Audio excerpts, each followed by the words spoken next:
அனைவருக்கும் மகிழ்ச்சியான வணக்கம். இப்ப என்ன டாபிக் பார்க்க போறோம் அப்படின்னா சிந்துவெளி நாகரிகம். 6ஆம் வகுப்புல இருந்து சிந்துவெளி நாகரிகம் என்பது ஒரு டாபிக் பார்க்கலாம். சிந்துவெளி நாகரிகம் 9th கொஞ்சம் கொடுத்துருக்காங்க, 11th இருக்கு.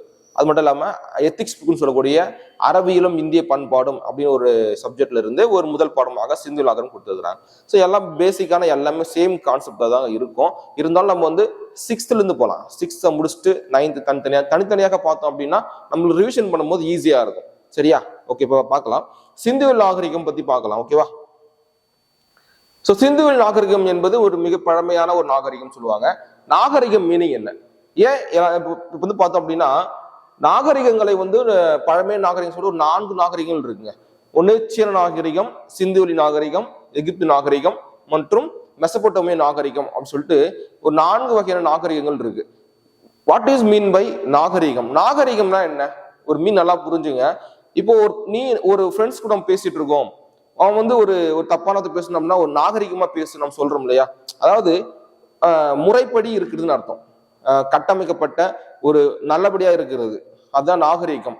நாகரிகமா நடந்துக்கோன்னு சொல்றோம்ல. ஒரு பப்ளிக் பிளேஸ்ல இருந்து பேசுறியே, ஒரு நாகரிகமா நடந்துக்கோன்னா ஒரு இடத்துல எப்படி இருக்கணும் அப்படின்னு தெரிஞ்சுக்கிறது தான் நாகரிகம். அப்போ இந்த நாகரிகம் என்பது நன்கு ஒரு டெவலப்பான ஒரு நாகரிகம் அப்படின்னு சொல்றாங்க. நாகரிகமா நடந்துக்கும் சொன்னா மீனிங் அதுதான். அப்போ அந்த காலகட்டத்துல 4 நாகரிகங்கள் இருந்தாக அறியப்படுகிறது. இந்த 4 நாகரிகங்களும் எப்படி சொல்றாங்கன்னா, மேல குறிப்பிட்ட 4 நாகரிகங்களும் நதிக்கரை நாகரிகம் சொல்றாங்க. எல்லாருமே என்ன பண்றாங்க, நதிக்கரை அந்த ஓரமாக தான், நதிக்கரையில தான் வாழ்ந்துருக்கிறதா சொல்றாங்க.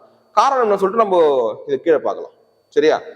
இப்ப பாருங்க, இந்த நாகரிகத்தினுடைய காலக்கோடு நல்லா நீங்க புரிஞ்சுக்கணும்.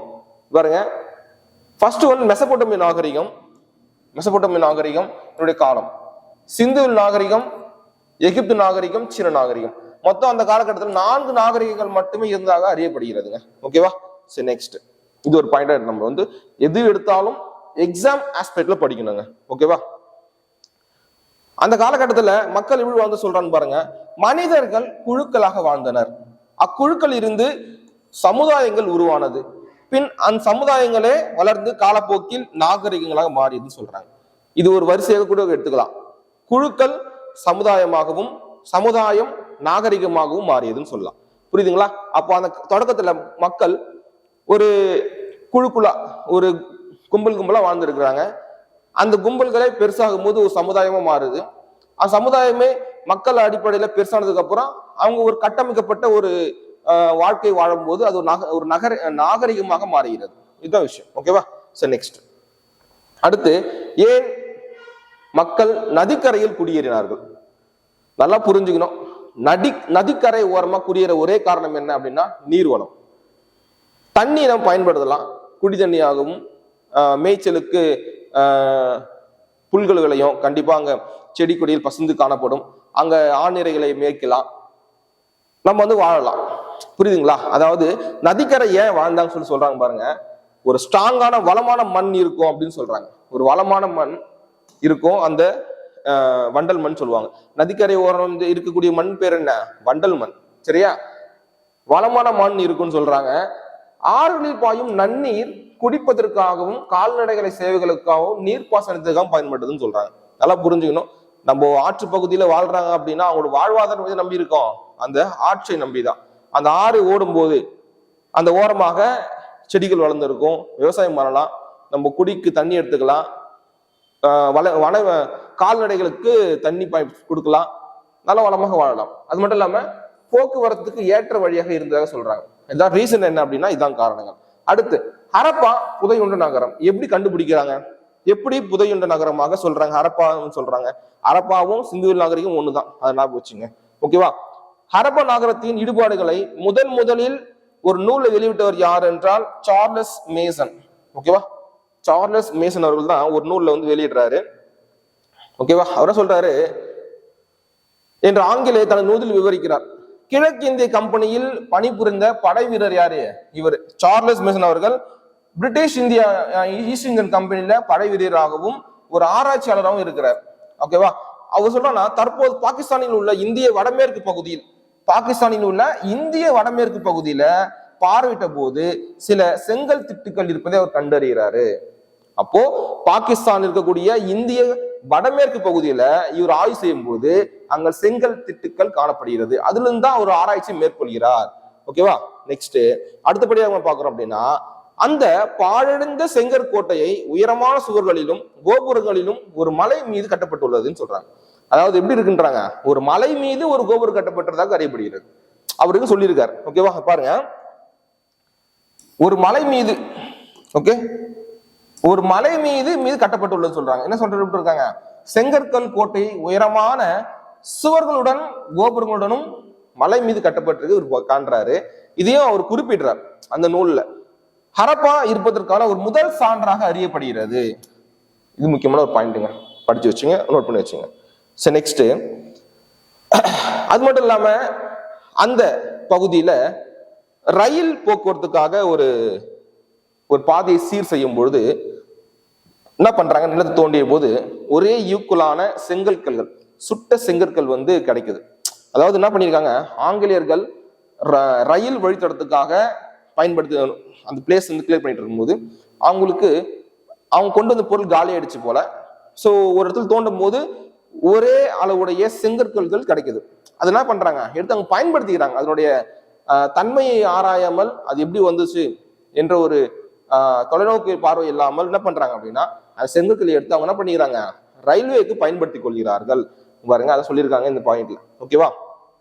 நெக்ஸ்ட் ஹரப்பா பின்பு என்ன பண்றாங்க, அந்த பகுதியை 1920 ஆய்வு மேற்கொள்றாங்க. சரியா? ஆய்வாளர்கள் ஹரப்பா மற்றும் மொஹஞ்சதாரோ ஆகிய நகரங்களை அகழாய்வு செய்யறாங்க. சரி, நல்லா பாத்துக்கணும், ஹரப்பாவும் மொஹஞ்சதாரோவுக்கும் ரொம்ப லிங்க் உண்டு அப்படின்னு சொல்றாங்க. ஓகேவா?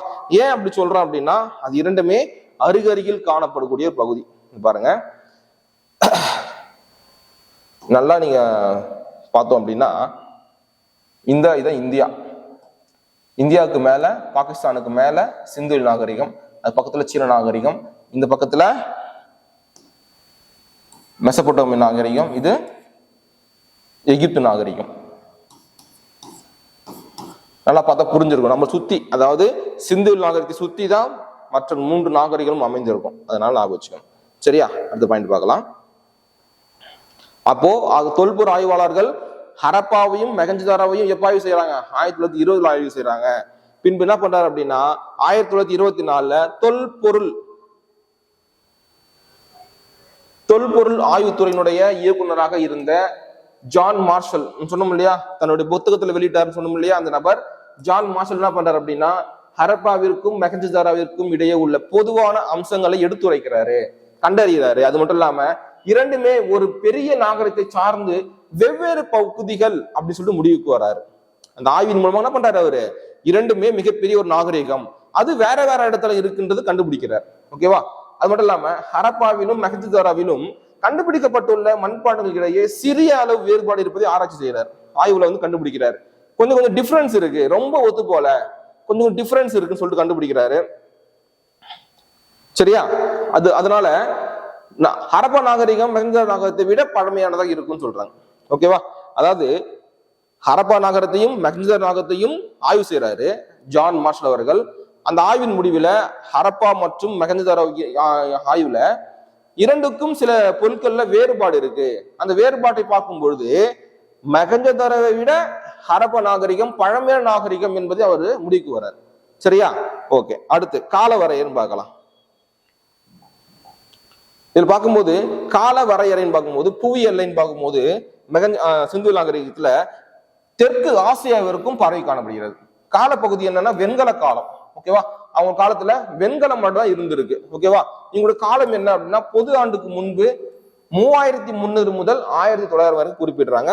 எப்படி கண்டுபிடிக்கிறாங்க அப்படின்னா, கதிரியக்க கார்பன் வயது கணிப்பு முறையின் அடிப்படையில இந்த வயதை வந்து கண்டுபிடிக்கிறாங்க. ஓகேவா?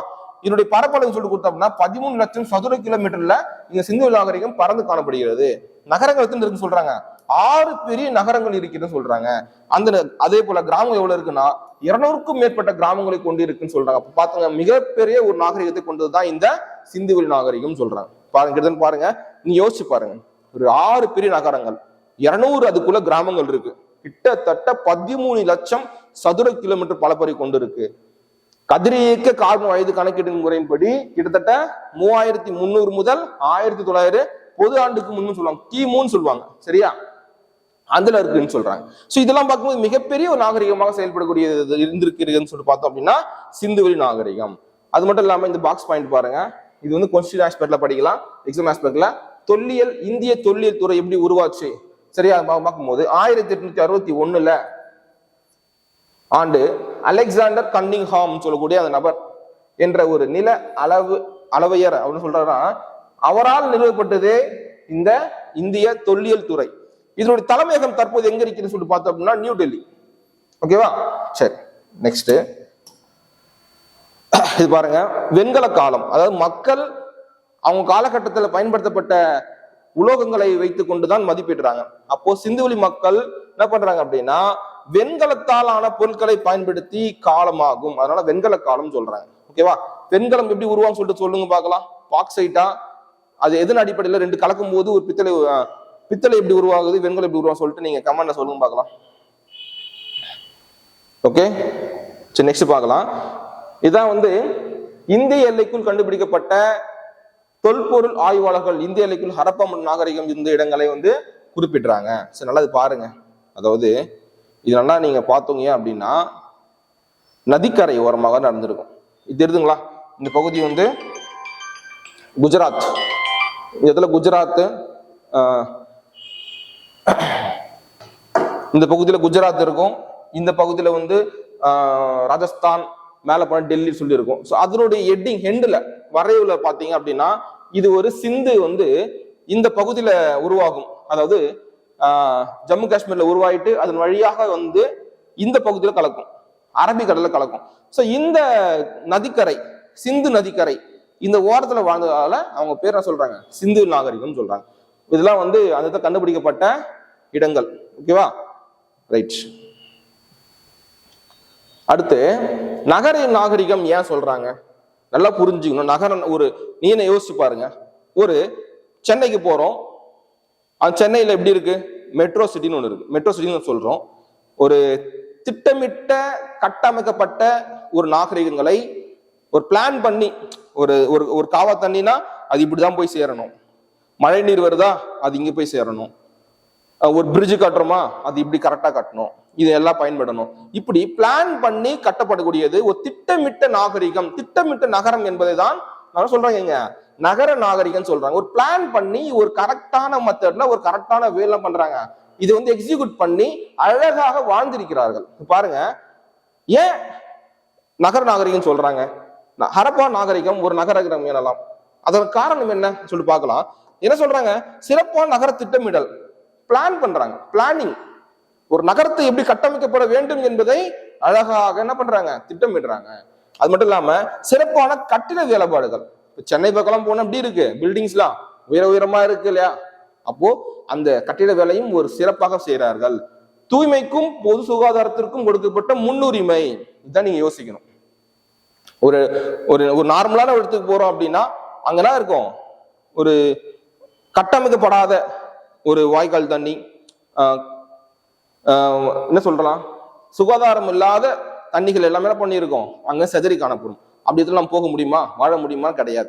ஆனா அந்த காலகட்டத்திலேயே தூய்மைக்கும் பொது சுகாதாரத்துக்கும் ரொம்ப முக்கியத்துவம் கொடுத்துருக்காங்க, சுத்தபத்தமாக இருப்பதில்லை. அதே போல எடைக்கற்கள் மீதும் தரமான ஒரு தரப்படுத்தப்பட்ட சரியான அளவுடைய தர எடைக்கற்களை வந்து பயன்படுத்தி நம்ம வந்து சேல் பண்ணியிருக்காங்க. அது மட்டும் இல்லாம விவசாயம் மற்றும் கைவினை பொருட்கள் தொழிலுக்கு திடமான அடித்தளம் விட்டுருக்காங்க இந்த நகர நாகரிகத்துல. சரியா, இதெல்லாம் வந்து நகர நாகரிகம் என்பதுக்கு சான்றாக அளிக்கப்படுகிறது. ஓகேவா, இது பாருங்க, இது சொல்றாங்கன்னா ஹரப்பா நாகரிகத்தின் தனித்தன்மை என்னன்னா சிந்துவெளி நாகரிகத்தின் சிறப்பம்சமே திட்டமிட்ட நகர அமைப்புன்னு சொல்றாங்க. பிளான் பண்ணப்பட்ட திட்டமிட்ட ஒரு நகரம் அப்படின்றதான். இந்த நகரம் திட்டமிடுப்பதில் 2 வகையா பிரிச்சு வைக்கிறாங்க. ஒண்ணு என்ன அப்படின்னா மேல் நகர அமைப்பு, கீழ் நகர அமைப்புன்னு சொல்லி 2 வகையா பிரிக்கிறாங்க. இந்த மேல் நகர அமைப்புனா ஒண்ணுமே கிடையாதுங்க, கொஞ்சம் உயரமான பகுதியில வாழ்வாங்க, அது கோட்டைன்னு அழைக்கப்படுறாங்க. ஒரு நிர்வகிக்க ஒரு நிர்வாக அமைப்பு இருக்கும், பெருங்குளம் தானி களஞ்சியெல்லாம் இருந்திருக்கு. இதெல்லாம் வந்து மேல் நகர அமைப்புன்னு சொல்றாங்க. கீழ் நகர அமைப்புனா கொஞ்சம் டவுன் ஸ்பேசிங்லாம் இருக்கும், கிழக்கு பகுதி சற்று தாழ்ந்த உயரமுடைய ஒரு பரப்பளவு கொண்டு இருக்கும். இங்கதான் மக்கள் வசிக்கும் இடமாக இருந்திருக்கிறது. சரியா? உயரமான பகுதியில கோட்டைகளும் மலைகளும் இருக்கலாம். அங்க தானிய களஞ்சியங்கள், குல பெருங்குளம் காணப்பட்டிருக்கும். அதெல்லாம் மேல் நகர அமைப்பு. கீழ் நகர அமைப்புனா அதை விட கொஞ்சம் டவுன் பேஸ்ல இருக்கும், அங்க மக்கள் வாழ்ந்திருக்காங்க சொல்றாங்க. ஓகேவா? சரி, நெக்ஸ்ட் சிந்து நாகரிகத்துக்கும் ஒரு முன்னோடியாக கருதப்படக்கூடிய ஒரு இடம் என்ன அப்படின்னா மெஹர்கர் சொல்லக்கூடிய பகுதி. சரியா? மெஹர்கர் என்ற ஒரு கற்கால மக்கள் வாழ்ந்த ஒரு இடமாக அறியப்படுகிறது. பாகிஸ்தானில் உள்ள பலுசிஸ்தான் மாநிலத்தில் போலன் என்ற ஒரு ஆட்டு பகுதியில அமைந்துள்ளதுதான் இந்த மெஹர்கர்ன்னு சொல்லுவாங்க. இந்த பகுதி மக்கள் வேளாண்மை துறையிலும் கால்நடை வளர்ப்பிலும் ஈடுபட்டத சான்றுகள் காணப்படுகிறதுன்னு சொல்றாங்க. அப்போ ஹரப்பா நாகரிகத்திற்கு முன்னோடியாக அமைந்த ஒரு நாகரிகம் எது அப்படின்னா மெஹர்கர் பகுதி. ஞாபகம் வச்சுக்கணும். ஓகேவா? நெக்ஸ்ட் இதுல பாருங்க, தெருக்களும் வீடுகளும் அந்த சிந்து நாகரிகத்துல பகுதியில எப்படிலாம் வாழ்ந்திருக்கிறாங்க அப்படின்ட்டு பார்க்கலாம். ரைட், பெருசா தெரியுதா? ரொம்ப பெருசா போச்சோ? இல்ல பாருங்க, என்ன பண்ணிருக்காங்க, சட்ட வடிவமைப்பை கொண்டது. தெருக்கள் சட்ட வடிவமைப்பை கொண்டது. பாருங்க, சதுரம் சட்டம் அப்படின்னு சொல்லுவோம் இல்லையா? தெருக்களை வந்து ஒரு யூக்கலான ஒரு சமமான பகுதியை கொண்டு வச்சிருக்கிறாங்க. அதே போல தெருக்கள் நேராக அமைக்கப்பட்டிருந்தன. வடக்கு தெற்காகவும் கிழக்கு மேற்காகவும் சென்றதுன்னு சொல்றாங்க. சோ வடக்கு தெற்குனா இது, கிழக்கு மேற்காகவும் அப்படின்னா இந்த பகுதியில இருந்து பகுதி இருக்கு. அதாவது தெருக்கள் எப்படி அமைச்சிருக்காங்க சொல்லிட்டு பாத்துருங்க. வடக்கு டு தெற்காகவும் கிழக்கு டு மேற்காகவும் போயிருக்கு பகுதிகளை வந்து கொண்டிருக்காங்க. ஒன்றை ஒன்று செங்கோணத்தில் வெட்டி கொள்ளும் படியும் இருந்து சொல்றாங்க. சோ இதெல்லாம் வந்து அந்த சிந்துலா மக்கள் எப்படி வந்து ஒரு கட்டமைத்து வாழ்ந்து கொண்டிருக்கிறார்கள் என்பதை குறிக்கிறது. நெக்ஸ்ட், சாலைகள் அகலமா இருந்திருக்குன்னு சொல்றாங்க.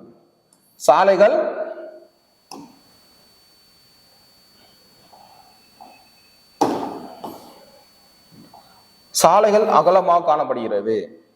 வீடுகள் தெருக்களில் இரு ஓரங்களிலும் சீராக அமைக்கப்பட்டிருந்த ஒன்று அல்லது மேற்பட்ட 2 மாடி அடுக்கு மாடி வீடுகள் இருந்திருக்குன்னு சொல்றாங்க. பெரும்பாலும் பல அறைகளையும் ஒரு முற்றத்தையும் ஒரு கிணற்றையும் கொண்டிருக்குன்னு சொல்றாங்க. ஒரு வீடுனா ஒரு பல அறைகள் இருக்கு, ரூம்ஸ் நிறைய இருந்திருக்கு, முற்றம் இருக்கு, கிணறுகள் காணப்படுகிறது.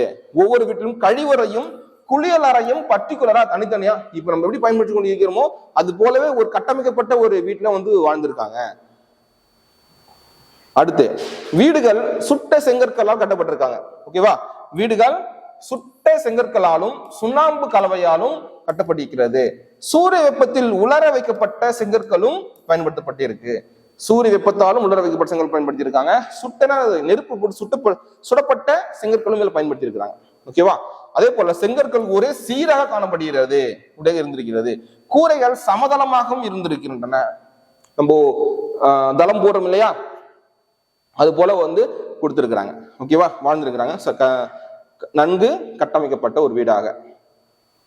அரண்மனைகளோ வழிபாட்டு தலங்களோ இருந்ததை தீர்மானிக்கக்கூடிய ஆதாரங்கள் கிடைக்கவில்லை. இதெல்லாம் நீங்க நோட் பண்ணோம். நீங்க இப்ப பார்த்ததெல்லாம் வீட்டுல தெருக்கள் வந்து கிழக்கு மேற்காகவும் வடக்கு தெற்காகவும் போயிருக்கு. தெருக்கள் வந்து வெட்டி கொள்ளும் பகுதியோ படிக்கிட்டு இருந்திருக்கு. தெருக்கள் எப்படி இருக்கு இப்படின்னு சொல்லியிருக்காங்க. அதெல்லாம் பிளஸ் பாயிண்ட். இதுல மைனஸ் இருக்கு பாருங்க. அரண்மனைகளோ வழிபாட்டு தலங்களோ இருந்ததற்கான ஆதாரங்கள் கிடைக்கல. சரியா? ஆதாரங்கள் கிடைக்கவில்லைன்னு சொல்றாங்க. இது ஒரு முக்கியமான பாயிண்ட். சரியா? நெக்ஸ்ட், கழிவு நீர் அமைப்பு. சிந்து நாகரிகத்துல கழிவு நீர் அமைப்பு எப்படி கொடுத்துருக்கான்னு சொல்லி பார்க்கலாம். கழிவு நீர் அமைப்பு அழகா இருக்கு பாருங்க. இந்த இமேஜ் பார்த்தா தெரிஞ்சிருக்கும். ஏறத்தாழ எல்லா நகரங்களிலும் மூடப்பட்ட கழிவு நீர் வடிகால் இருந்திருக்கு. மூடப்பட்ட கழிவு நீர் வடிகால். இப்ப எப்படி நம்ம ஊர்ல என்ன பண்றோம், ஒரு பைப் மூலமாக அது வெளியே எங்கும் போகாம நேரா டிரைனேஜுக்குள்ள போகும்னு சொல்லிட்டு என்ன பண்றோம், ஒரு பைப் நம்ம செட் பண்றோம் இல்லையா? அதே போல அந்த காலகட்டத்திலையும் சிந்து நாகரிகத்திலையும் மூடப்பட்ட செங்கற்களால் மூடப்பட்டிருக்குன்னு சொல்றாங்க பாருங்க. மூடப்பட்ட கழிவுநீர் வடிகால் செங்கற்களை கொண்டும் கல் தட்டைகளை கொண்டும் மூடப்பட்டிருக்குன்னு சொல்றாங்க. பாருங்க எந்த அளவுக்கு அவங்க ஒரு டெவலப்டான ஒரு மைண்ட் இருந்துன்னு சொல்லி நீ தான் பாத்துக்கணும். அப்போ இது ஒரு முக்கியமான ஒரு பாயிண்ட். சரியா? அடுத்து, அதே போல அந்த கழிவு நீர் எந்த இடத்துல ஸ்டே ஆகாம இருக்கிறதுக்கு, எந்த இடத்துல தேங்காம இருக்கிறதுக்கு வசதியாக லேசான மென் சரிவு. மென் சரிவுனா என்ன? டவுன் சர்ஃபேஸுங்க. ஒரு டவுன் சர்ஃபேஸ்ல தண்ணி சருன்னு ஓடிடும்ல, அது போல செஞ்சிருக்கிறாங்க. கழிவு நீர் எங்குமே தேங்காம ஸ்டே ஆகாம இருக்கிறதுக்காக டைரக்டா ஒரு வெளியே தள்ளுறதுக்கான ஒரு வழியாக செய்யப்பட்டிருக்கு. அது மட்டும் இல்லாம வீட்டிலிருந்து கழிவு நீர் பல தெருக்களின் கீழ் அமைக்கப்பட்டிருக்குன்னு சொல்றாங்க. பாதாள சாக்கடை திட்டம் நம்ம பயன்படுத்தி கொண்டு இருக்கிறோம் இல்லையா, பாருங்க. வீட்டிலிருந்து கழிவு நீர் பல தெருக்களின் கீழ் அமைக்கப்பட்ட குழாய் மூலமாக முக்கிய வடிகாலை சென்றடையுமாறு அமைக்கப்பட்டிருக்குன்னு சொல்றாங்க. நம்ம இப்ப என்ன பண்றோம், இப்போ நம்ம சென்னையில என்ன பண்றோம், எல்லா பகுதியிலும் பெருநகரங்களில் டிரைனேஜ் இருக்கு இல்லையா, அடியில பாதாள சாக்கடை திட்டம் வந்து நம்ம பயன்படுத்தி கொண்டிருக்கிறோம். அந்த பாதாள சாக்கடை திட்டத்தை அவங்க என்ன பண்ணிட்டாங்க, அப்பவே கண்டுபிடிச்சிட்டு இருக்காங்க. அடுத்து, ஒவ்வொரு வீட்டிலும் திடக்கழிவுனா என்ன சொல்லுவாங்க, புரிஞ்சிருக்கும் உங்களுக்கு. திடக்கழிவுகளை தேக்குவதற்காக குழிகள் இருந்திருக்கிறது. மலங்களை தேக்கி வைப்பதற்காகவும் திடக்கழிவுகளை சேமிச்சு வைப்பதற்காகவும் ஒரு குழி இருக்கு. அந்த குழிகள் திடக்கழிவுகளை தேக்கி கழிவு நீரை வெளியேற்றுகின்றன, உரமாக மாற்றுவதற்காக பயன்படுத்தி இருக்கலாம். சரியா? சரி, நெக்ஸ்ட் பெருங்குளம். சிந்து நாகரிகத்துல பெருங்குளம் இருந்திருக்கு. பெருங்குளம் வந்து இதுதான் இமேஜ். பெருங்குளம் நன்கு அகன்று காணப்படும் செவ்வக வடிவத்தில் காணப்பட்டிருக்கிறது. நீர்த்தேக்கமாகும். நகரின் நடுவில் இருக்கும்னு சொல்றாங்க. இதெல்லாம் வந்து புரிஞ்சு படிங்க. சரியா? ஒரு நாகரிகம் என்பது என்னெல்லாம் கொடுத்துருக்குறாங்க, பெருங்குளம் கொடுத்துருக்குறாங்க. ஒன்றா பார்த்துட்டே போயிட்டே இருக்கலாம். ஓகேவா? நீர் கசியாதவாறு கட்டுமானங்களை பயன்படுத்தி இருக்கிறாங்க. ஓகேவா? இது வந்து பெருங்குளம் நகரத்தினுடைய மையத்தில் காணப்படக்கூடியது. ஓகேவா? நெக்ஸ்ட், அந்த பெருங்குளம் எப்படி இருக்குன்னு சொல்றாங்க, சுவர்கள் சுட்ட செங்கற்களாலும் கட்டப்பட்டு நீர் கசியாமல் இருப்பதற்காக சுவரிலும் தளத்திலும் பல அடுக்குகளை கொண்ட இயற்கை தார், வாட்டர் லீக்கேஜ் இல்லாம இருக்கிறதுக்காக இயற்கை தாரை பயன்படுத்திருக்கிறாங்க. ஓகேவா? நெக்ஸ்ட், வடப்புறத்தில் இருந்தும் தென்புறத்தில் இருந்தும் குளத்திற்கு செல்ல படிக்கட்டுகள். வடக்கு பகுதியில இருந்தும் தெற்கு போறது. இப்பதான் இதுதான் குளம் அப்படின்னா, வடக்கு பகுதியில ஒரு படிக்கட்டு, தெற்கு பகுதியில் ஒரு படிக்கட்டு இருக்கு. அந்த படிக்கட்டுக்கு பக்கத்துல சொல்லியிருக்காங்க உடை மாற்றுவதற்கான அறைகளும் இருந்திருக்கிறது. பாருங்க, குளத்தினுடைய பகுதியில் பக்கவாட்டுல 3 புறமும் அறைகள் நமக்கு இருந்திருக்கிற சொல்றாங்க. கிணற்றில் இருந்து நீர் இறைக்கப்பட்டு அந்த பெருங்குளத்தில் நீரை விட்டிருக்காங்க. ஓகேவா?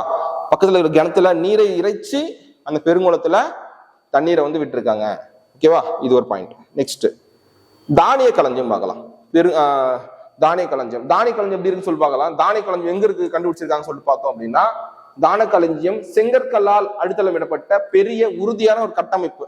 ஒரு காலி லேண்ட்ல ஒரு தட்டையான பகுதி நெல்லும் சேமிச்சுக்கிறதுக்காக தானியங்கள் சேகரித்து வைப்பதற்காக பயன்படுத்தப்பட்டது. தல வெடிப்புகளில் கோதுமை, பார்லி, திணை வகைகள், எள் மற்றும் பருப்பு வகைகளின் மிச்சங்களை சிதறி காணப்பட்டன. அதெல்லாம் புரிஞ்சுக்கணும். ஸோ இப்படிதான் ஒரு பகுதியில வந்து தானிய களஞ்சியம் ஒரு லேண்ட் இருக்குன்னா, இதுல வீர்ல விட்டுருக்கும் இல்லையா அங்கங்க, இதுல வந்து கோதுமைகள்லாம் வந்து அப்படியே நம்ம எவ்வளவுதான் எடுத்தாலும் 2-3 நாள் இருக்கும், அந்த கேப்ல புகுந்துட்டு இருக்கும். ஸோ அதெல்லாம் வந்து நம்ம ப்ரூஃப் கிடைச்சிருக்குன்னு சொல்றாங்க, சான்றாக கிடைச்சிருக்கிறது. ஓகேவா? நெக்ஸ்ட் பாருங்க, செங்கற்களால் கட்டப்பட்ட சுவர்களை கொண்ட தானிய களஞ்சியம் ஒன்று ஹரியானா மாநிலத்தில் கண்டுபிடிச்சிருக்கிறாங்க. ஹரியானா மாநிலத்தில் உள்ள ராகிகர் என்ற பகுதியில இது கண்டுபிடிக்கப்பட்டது. இது முதிர்ச்சி அடைந்த ஹரப்பா காலத்துக்கு ரொம்ப எக்ஸ்ட்ரீம் நாலேஜ் கொண்ட ஒரு ஹரப்பாவை செஞ்சிருக்காங்க. ஓகேவா? நெக்ஸ்ட், மாபெரும் கட்டிடங்கள். இந்த மகந்தராவில் இருந்த இன்னொரு மிகப்பெரிய பொது கட்டடம் கூட்டரங்களா இருந்திருக்கு. சரியா? ரொம்ப திட்டமிட்டு வாழ்ந்திருக்காங்க இந்த மக்கள். அது மட்டும் இல்லாம அந்த பொது கூட்டத்துக்கான அந்த பகுதியில 20 தூண் கொண்டிருக்கான். 20 தூண்கு 4 வருஷங்களை கொண்டு பறந்து விரிந்த ஒரு கூடம் காணப்படுகிறது சொல்றாங்க, அந்த ஒரு மீட்டிங் ஹால். நெக்ஸ்ட், வணிகம் மற்றும் போக்குவரத்து. வணிகம் மற்றும் எப்படி மக்கள் வந்து அந்த காலகட்டத்துல வணிகம் பண்ண சொல்லிட்டு பார்க்கலாம். அப்பவே சொல்லியிருக்காங்கன்னா, ஹரப்பா மக்கள் பெரும் வணிகர்களாக இருந்திருக்கிறார்கள். தரப்படுத்தப்பட்ட எடைக்கற்களை பயன்படுத்தி இருக்கிறாங்க. பொருட்களை நீளத்தை அளவிட அளவுகளை குறிக்க குச்சிகளை பயன்படுத்திட்டாங்க. என்ன ஒரு நாலேஜ் பாருங்க. அரப மக்களே மிகப்பெரிய ஒரு வணிகர்களாக காட்டுறாங்க, இருந்திருக்கிறார்கள். ரொம்ப தரப்படுத்தப்பட்ட சரியான அளவு எடையை கொண்ட எடைக்கற்கள், பொருட்களை அளப்பதற்காக குச்சிகளை பயன்படுத்தியிருக்கிறாங்க. சரியா? அதே போல சக்கர வண்டிகளை பயன்படுத்தினர். ஓகேவா? சக்கர வண்டிகளை பயன்படுத்தினர். ஆரக்கால் இல்லாத திடமான சக்கரங்களை பயன்படுத்திக்கிறாங்க. ஓகேவா? ஆரக்கால் அப்படின்றதுன்னா ஒரு சக்கரம் இருக்குன்னா சண்டில் ஒரு இது இருக்கு இல்லையா, இது ஆரக்கால்னு சொல்லுவாங்க. Okay, right. நெக்ஸ்ட், மெசபோட்டாமியுடன் விரிவான கடல் வணிகம் நடைபெற்றிருக்கிறது சான்று இருக்குன்னு சொல்றாங்க. அப்போ மெசபோட்டாமியமும் சிந்து நகரத்துக்கும் இடையே ஏதோ ஒரு தொடர்பு இருக்கிறது அப்படின்னு சொல்றாங்க. சோ மெசபோட்டாமியுடன் விரிவான கடல் வணிகம் நடைபெற்றிருக்கிறது. சிந்துவெளி மத்துரைகள் தற்கால ஈராக், குவைத், சிரியா போன்ற பகுதிகளில் குறிக்கும் பண்டைய மெசபோட்டோமியில் உள்ள சுமேர் பகுதிகளில் கிடைத்துள்ளது. இதை உறுதிப்படுத்துகிறேன்னு சொல்றாங்க. நல்லா புரிஞ்சுக்கணும். மெசபோட்டோமியோட கடல் வணிகம் வச்சிருக்கிறாங்க. எதன் அடிப்படை சொல்றாங்கன்னு சொல்லிட்டு பார்த்தோம் அப்படின்னா, தற்பொழுது மெசபோட்டோமியா இருந்த பகுதிகளான குவைத், ஈராக், சிரியா பகுதிகளில் சிந்துவெளி மக்கள் பயன்படுத்திய முத்திரைகள் அங்க கிடைத்திருப்பதால் கண்டிப்பா என்ன பண்ணியிருக்காங்க, அங்க இரண்டு நாகரிகத்தின் இடையே வணிக உறவு இருந்திருக்கிறதாக ஒரு சான்று காட்டுகிறது.